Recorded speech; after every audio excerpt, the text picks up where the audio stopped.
সূরা আল কাউসার এটি মহাগ্রন্থ আল কুরআনের সবচেয়ে ছোট সূরা, যা রাসূলুল্লাহ সাল্লাল্লাহু আলাইহি ওয়াসাল্লামের মেরাজের কিছুদিন পূর্বে মক্কায় নাজিল হয়েছিল।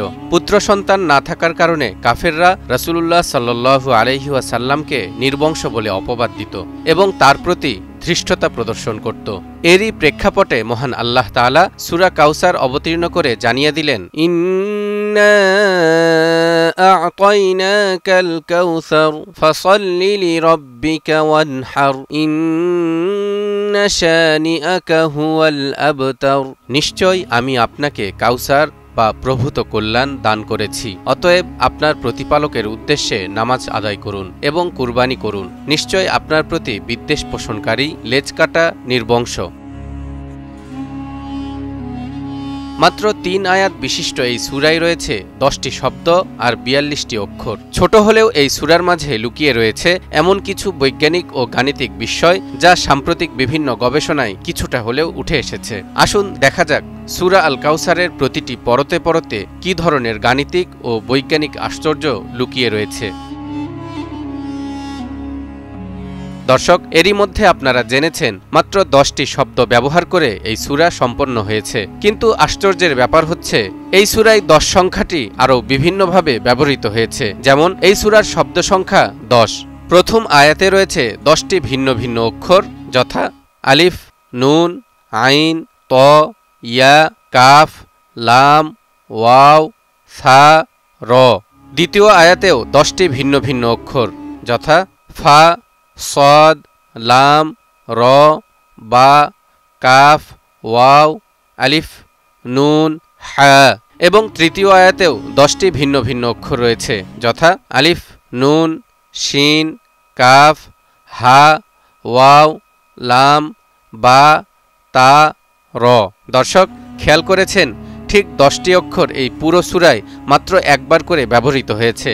অক্ষরগুলো হচ্ছে তা, আইন, ত, ইয়া, সা, হা, হা, ফা, শিন, সদ। এই সূরার প্রথম অক্ষর আলিফ সবচেয়ে বেশি ব্যবহৃত হয়েছে এই অক্ষরটি। এবার এই ছবিটি দেখুন, সূরায় ঠিক 10টি স্থানে ব্যবহার হয়েছে আলিফ। এবার এই ছবিটির দিকে লক্ষ্য করুন, সূরাটি শেষ হয়েছে র অক্ষর দিয়ে। এই র অক্ষরটি কিন্তু আরবি বর্ণমালার ক্রমানুসারেও 10ম অক্ষর। এমনকি সূরার প্রতিটি আয়াত শেষ হয়েছে র অক্ষর দিয়ে। খেয়াল করে দেখুন, 3টি শব্দ গঠনের জন্য ঠিক 10টি অক্ষর আলাদা আলাদাভাবে ব্যবহৃত হয়েছে। সেই 10টি অক্ষর হচ্ছে আলিফ, লাম, কাফ, ওয়াও, সা, র, নুন, হা, বা, তা। এবার দেখুন, প্রতিটি আয়াতের দ্বিতীয় শব্দ শেষ হয়েছে কাফ দিয়ে। এখানেও 3 আয়াতের 3টি শব্দ তৈরিতে ব্যবহৃত হয়েছে 10টি ভিন্ন ভিন্ন অক্ষর। অক্ষরগুলো হচ্ছে আলিফ, আইন, ত, ইয়া, নুন, কাফ, লাম, র, বা, শিন। দ্বিতীয় ও শেষ শব্দ ছাড়া অবশিষ্ট শব্দগুলো তৈরিতেও ব্যবহৃত হয়েছে ঠিক 10টি অক্ষর, যথা আলিফ, নুন, আলিফ, ফা, সদ, লাম, আলিফ, নুন, হা, ওয়াও। প্রতিটি আয়াতের দ্বিতীয় শব্দ শেষ হয়েছে কাফ দিয়ে, আর শেষ শব্দ সম্পন্ন হয়েছে র দিয়ে। এবার দেখুন, কাফের গাণিতিক মান 20 আর র এর গাণিতিক মান 200। অতএব কাফের গাণিতিক মানের 10 গুণ সমান র এর গাণিতিক মান। অন্যান্য সূরার মতো এই সূরাটিও শুরু হয়েছে বিসমিল্লাহ দিয়ে। কোরআনের একদম শুরুটাও হয়েছে এই বিসমিল্লাহ দিয়েই। এখানেও র অক্ষরটি বিসমিল্লাহর ঠিক 10 নম্বর অক্ষর হিসেবে স্থান পেয়েছে। সে আপনি বিসমিল্লাহ শুরুর দিক বা শেষের দিক যেদিক থেকেই দেখেন না কেন। আবার বিসমিল্লাহ গঠনেও কিন্তু 10টি ভিন্ন ভিন্ন অক্ষর ব্যবহৃত হয়েছে। অক্ষরগুলো হচ্ছে বা, সিন, মিম, আলিফ, লাম, হা, র, হা, নুন, ইয়া। সূরা আল কাউসারের 2টো আয়াত শুরু হয়েছে ইন্না শব্দ দিয়ে, যার অর্থ নিশ্চয়। ইন্না শব্দটি কোরআনের 2 নম্বর সূরা সূরা আল বাকারার 6 নম্বর আয়াতে সর্বপ্রথম ব্যবহৃত হয়েছে। এই আয়াতেও মোট 10টি শব্দ রয়েছে এবং সেখানেও আলিফ অক্ষরটি 10 বার ব্যবহৃত হয়েছে। এই সূরার মতো কোরআনের আরও একটি সূরা ইন্না শব্দ দিয়ে শুরু হয়েছে এবং প্রতিটি আয়াত র অক্ষর দিয়ে শেষ হয়েছে। সেটি হচ্ছে 97 নম্বর সূরা সূরা আল কদর। আরও অবাক করার মতো বিষয় হল সূরা আল কদর এবং সূরা আল কাউসারের মাঝে সূরার ব্যবধানও ঠিক 10টি সূরা। কদর সূরাতেও র অক্ষরটি ব্যবহৃত হয়েছে 10 বার। সূরা কদরের ইন্না শব্দের শুরু থেকে সবচেয়ে ছোট সূরা আল কাউসারের ইন্না শব্দের শুরু পর্যন্ত ঠিক 10টি আয়াত ইন্না দিয়ে শুরু হয়েছে। আবার সূরা আল কদরের শেষ আয়াত থেকে সূরা আল কাউসারের শুরুর আয়াত পর্যন্ত ঠিক 10টি শব্দ শেষ হয়েছে র অক্ষর দিয়ে। দর্শক, এতক্ষণ সূরা কাউসারের গাণিতিক কিছু তথ্য জানলেন। এবার আসুন এই সূরার বিজ্ঞানসম্মত ব্যাখ্যা জানার চেষ্টা করি। তবে বিজ্ঞানের তথ্য জানতে হলে আগে আমাদের একটি হাদিস জেনে নিতে হবে।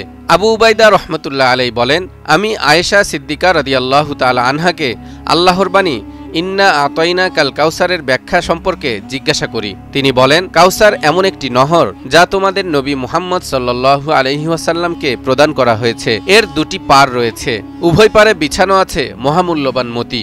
এর পাত্রের সংখ্যা তারকারাজির অনুরূপ, অর্থাৎ কাউসার এমন একটি অফুরন্ত পানির উৎস যার কোনো সীমারেখা নেই, যেমন তারকারাজিও গুণে শেষ করা যায় না। এবার বৈজ্ঞানিক দৃষ্টিকোণ থেকে যদি আমরা কাউসার শব্দটি বিশ্লেষণ করি, তাহলে এটি পৃথিবীর ওয়াটার সাইকেলের মতো একটি অসীম প্রক্রিয়াকে নির্দেশ করতে পারে। কারণ পৃথিবীতেও পানি এমন একটি উপাদান যা কখনো নিঃশেষ হয় না, বরং এটি প্রাকৃতিক চক্রের মাধ্যমে পুনঃপ্রক্রিয়াজাত হতে থাকে।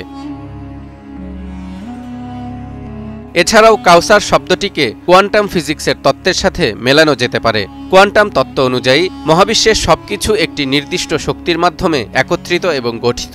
বিজ্ঞানী কিপ থর্ন আর স্টিফেন হকিং সহ অনেক বিজ্ঞানীরা দাবি করেছেন পৃথিবী এবং সৃষ্টির সকল উপাদান মাইক্রোস্তরের মধ্যে একে অপরের সঙ্গে সম্পর্কিত। কাউসার যেহেতু এমন একটি অসীম শক্তির বা উৎসের প্রতীক যা সকল বিশ্বাসী বান্দাদেরকে একত্রিত করে, কাজেই এটিও আধুনিক পদার্থবিদ্যার মৌলিক কিছু তত্ত্বের সাথে সঙ্গতি রাখে, যেখানে এক গভীর সম্পর্ক বিদ্যমান। এতক্ষণে আমরা জেনে গেছি আল কাউসার শুধু একটি ছোট্ট সূরাই নয়, বরং এই ছোট সূরা আমাদের জন্য এক বিশাল রহস্য, যা আল্লাহর অনুগ্রহ, সৃষ্টি এবং সৃষ্টিচক্রের অসীম সৌন্দর্য প্রকাশ করে। এই সূরার মধ্যে গাণিতিক ও বৈজ্ঞানিক আশ্চর্য যে কত গভীর তা উপলব্ধি করলে সত্যিই আমাদের ঈমান আরও মজবুত ও স্থিতিশীল হয়। তালহা ইবনে রেজা, নিউজ 24।